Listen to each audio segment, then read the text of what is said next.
सीम किस तरह की रात रही है यहाँ पर, और जैसा कि हम देख भी रहे हैं और बार बार पाकिस्तान साबित भी करता रहा है कि सीज फायर कितना भी उसकी घोषणा कर दी जाए, 3-3.5 घंटे के भीतर भीतर फिर से उनकी तरफ से अटैक किया गया था और रात बहुत ज़्यादा महत्वपूर्ण हो जाती है।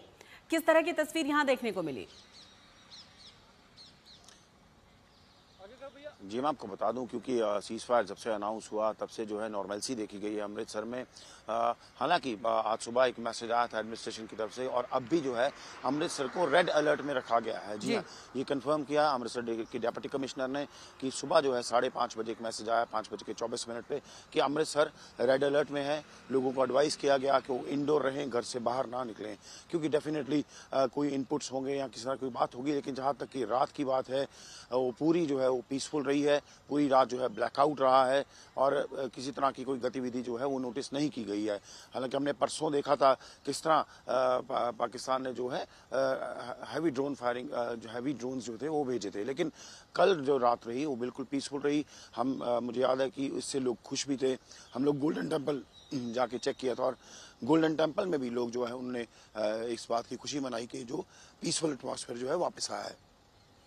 बिल्कुल, अब आप बने रहे ऐसी हमारे साथ। सुशांत, आपसे समझना चाहेंगे किस तरह आज दिन आगे बढ़ने वाला है। आज भी कई महत्वपूर्ण मीटिंग्स हैं। अब सवाल ये उठाए जा रहे हैं कि अब आगे सरकार की तरफ से क्या कदम उठाए जाएंगे, खासतौर से क्या स्ट्रेटेजी बनाई जाएगी। जैसा कि कहा ना कि पुलवामा के बाद, पहलगाम के बाद अभी जांच भी तेज हुई है और बार बार कहा यह गया है भारत की तरफ से, चाहे जो भी हो, आतंकवाद को सहा नहीं जाएगा। देखिए, निश्चित तौर पर शशि जी, जिस तरीके से कल सीज़ फायर को लेकर के दोनों के बीच में समझौता हुआ और उसके बाद महज 3 घंटे बाद ही अगर देखा जाए तो पाकिस्तान ने वही हरकत करी जो पिछले लंबे वक्त से वो करता आ रहा था। लेकिन उस पर भारत सरकार की तरफ से सख्त निर्देश सेना को जो है वो दिए गए कि अगर इस तरीके से सीज़ फायर का वायलेशन होगा तो उसका करारा जवाब भी जो है वो दिया जाएगा। भारत का रुख साफ है कि वो किसी प्रकार से जो समझौता हुआ है उसका वायलेशन नहीं चाहता है। लेकिन अगर सामने के पाकिस्तान की तरफ से अगर वायलेशन किया जाएगा तो उसका जवाब भी जो है वो दिया जाएगा। 15 शहर ऐसे थे जहाँ पर सीज़ फायर का समझौता होने के बाद भी जो है वो कई बार जो है वो ड्रोन से हमले किए गए और फायरिंग की आवाज़ जो है वो सुनाई दी गई। उसके बाद से हालांकि खास बात यह है कि 10 बजे के बाद से, अगर कहा जाए देर रात 10 बजे के बाद से शांति जो है वो तमाम हिस्सों के अंदर, अगर कहा जाए तमाम जो राज्य जो बॉर्डर, इंटरनेशनल बॉर्डर से जुड़े हुए, वहाँ पर अब फिलहाल जो है वो शांति जो है वो बनी हुई है। लेकिन इसके साथ ही मैं आपको बता दूं कि आज भी जो है वो ताबड़तोड़ मीटिंग का दौर जो है वो जारी रहेगा। कल जो देर रात तक बॉर्डर पर क्या सिचुएशन रही उसकी पूरी ब्रीफिंग जो है वो रक्षा मंत्री को और गृह मंत्रालय को भी जो है वो दी जाएगी।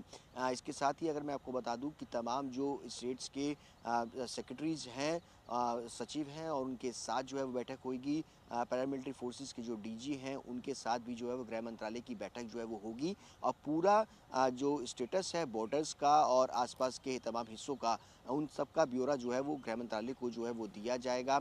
और इसके साथ ही मैं आपको बता दूं कि 14 मई तक कई सारे जो एयरपोर्ट्स हैं उन पर पूरी तरीके से उड़ानों पर जो है वो रोक लगाई गई थी। उसको किस तरीके से बहाल किया जाएगा, इस सब पर ध्यान जो है, इस पर मीटिंग्स जो है वो होंगी। और नागरिकों की सुरक्षा एक बड़ा मुद्दा जो है वो रहा है और यही वजह है जिसको लेकर के देर रात तक प्रधानमंत्री हो, चाहे वो रक्षा मंत्री हो, चाहे गृह मंत्री हो, उनके घर पर मीटिंग का दौर जो है वो बना रहा। कल जब सीज़ फायर का समझौता हुआ उसके बाद से ही ये आगे की रणनीति जो है वो तैयार की जा रही है कि आखिरकार सुरक्षा जो है वो पुख्ता बॉर्डर्स पर बनी रहे। कैसे की जाए? अगर सीज़ फायर का उल्लंघन होता है तो उसका जवाब दिया जाए और नागरिकों की सुरक्षा।